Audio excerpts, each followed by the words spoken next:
Şeyx burada sual verir. Həmçinin bu halva barəsində də soruşur ki, qonşular verirlər.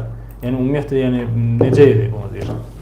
Əslində bu halvadır və s. ümumiyyətlə pişirmək insan öləndə düzgün deyil.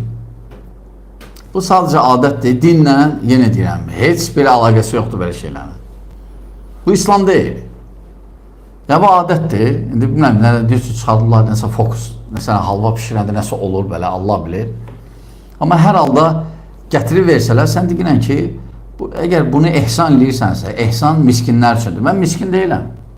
Mən yemək çörəyim var. Ver imkansızlara əgər eləmək istəyir. Əgər kim, məsələn, sədəqə eləmək istəyir, nəsə, geçsin yetimxanaya zadar, nəsə yemək pişirsin, versin. Hə. Amma qaldı ki, hər evə halva paylamaq azad. Bu, İslam belə şey yoxdur İslamda. Ümumiyyətlə, qısa şəkildə bu yas mərasimi, yəni yas necə olmalı düşünür? Məsələn, gör neçə əsrdir bu Hüseyin radiyallahu anh bu cümlə yas saxlayırlar.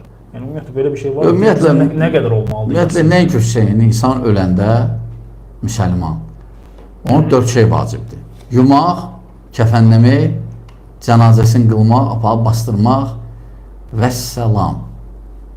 Sadəcə Peyğəmbər sallallahu aleyhi ve sellem dəfn eləyən vaxtı sahabələrə dedi ki, dua edin onun üçün, Allah Teala sabit eləsin. Çünki biz gedəndən sonra mələklər gələcək soğu-soğula. Və ev əhlinə də, ev əhlinin ətrafında qonşulara deyirdi ki, bir neçə gün yemək pişirin, aparın onun evinə, hansı ki evdə təziyə baş verir ki, onlar başlığa qarşıdır. Bəli. İslam budur. Bizdə tərsinədir. Aydındır cöngələr, zat, məclislər, banan, nə bilim, pomidor, xiyar, zat. Pomidor vermirdi, atasını sevmirdi. Yəni, atasını hörmət eləmədi. Ya, kim atasının, anasını istəyir, sağlığında hörmət eləsin. Öləndən sonra istəyir, kivi versin, zat, xeyri yoxdur. Aydın, yaşa qalmadı, gəlib ehsan yeyirlər. Ehsan bunlar üçün deyil, axı. Bəli.